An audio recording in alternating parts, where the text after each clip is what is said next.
An equilibrium constant has one value for a particular reaction at a certain temperature. For example, for this reaction, we have oxalic acid turning into two H plus ions and the oxalate anion.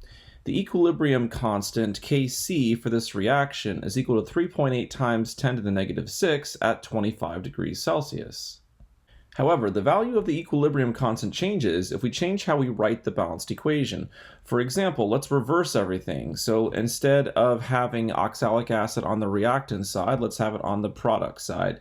And instead of having H plus ions on the product side and oxalate on the product side, let's put them on the reactant side. Since we've reversed the reaction, there's a new equilibrium constant. So we're going to write Kc for the reverse reaction is equal to, and to figure out the value for the new equilibrium constant, since we reversed everything, we take the inverse of the original equilibrium constant.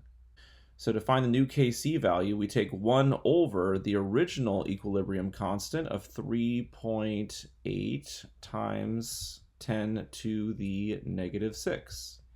And this is equal to 2.6 times 10 to the 5th, also at 25 degrees Celsius. Let's look at another example of how changing how we write the equation changes the value for the equilibrium constant. We start by looking at the ionization of hydrofluoric acid, turning into an H plus ion and a fluoride anion. The Kc value for this reaction is equal to 6.8 times 10 to the negative 4th at 25 degrees Celsius. This time we're going to multiply everything through by a factor of 2. So it would be 2HF turning into 2H plus 2F minus. Our goal is to find the value for the new equilibrium constant Kc. And since we multiplied everything through by a factor of 2, we're going to take the old equilibrium constant and we're going to raise it to the second power. So this is Kc is equal to 6.8 times 10 to the negative 4th, and we're going to square that. So this is equal to 4.6 times 10 to the negative 7th at 25 degrees Celsius. So since we multiplied through by a factor of 2, we raised the equilibrium constant to the second power. If we had multiplied through by a factor of 3, we would have raised the old equilibrium constant to the third power. Let's use the two reactions we've just looked at here. So we have oxalic acid turning into H plus and oxalate. And the other one we looked at was hydrofluoric acid ionizing to turn into H plus and F minus. Let's use those two reactions to calculate the equilibrium constant for a third reaction. And this third reaction shows oxalate reacting with hydrofluoric acid to form oxalic acid and the fluoride anion.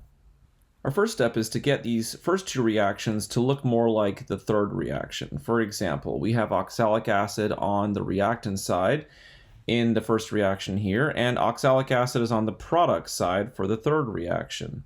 Also notice oxalate is on the product side for the first, and over here for the third it's on the reactant side. So we need to reverse the first reaction to make it look more like the third one. Here we have that reaction reversed, and since we reversed the reaction, we would have to take the inverse of the equilibrium constant, which we did in the earlier example. So let's go ahead and cross out this first one here because we're not going to need it anymore. And let's move on to our next reaction and try to make it look more like the third one. So here we have hydrofluoric acid turning into H plus and F minus. And for our third reaction, we have hydrofluoric acid on the reactant side, but notice there's a coefficient of 2 in the balanced equation, and we have only a 1 in how we have it written. So we need to multiply everything through by a factor of 2 to give us 2HF and 2H plus and 2F minus. And since we multiplied everything through by a factor of 2, we would need to square the equilibrium constant for the original reaction. And once again, this is from our previous example. So we already know that equilibrium constant value. Next, let's add these two reactions together and make sure they give us the third reaction. So we have all of our reactants on one side, and we have all of our products on the other side here. And we look for things that are the same on both the reactants and the product side. Well, there's 2H plus on the left and there's 2H plus on the right, so that would cancel out. And now notice that we would have oxalate plus 2HF going to oxalic acid plus 2F minus. So adding our two reactions together does give us our third reaction. Once we've confirmed that adding our two reactions together gives us our third reaction, we can use the equilibrium constants for the first two reactions to figure out the equilibrium constant for the third. So the equilibrium constant for this first reaction we're going to call K1, for the second reaction we're going to call K2, and the equilibrium constant that we're trying to find for the third reaction we'll call Kc. To find the equilibrium constant for the third reaction, Kc, we need to multiply the equilibrium constants for the first two reactions together. So Kc is equal to K1 times K2. We've already calculated the value for K1 from an earlier example. It was 2.6 times 10 to the fifth. And we also calculated K2, and it was 4.6 times 10 to the negative 7.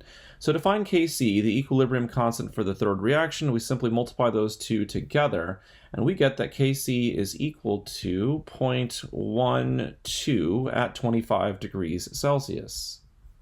So whenever you add reactions together to get a new reaction, to find the equilibrium constant for the new reaction, you simply need to multiply the equilibrium constants of the reactions that you added together.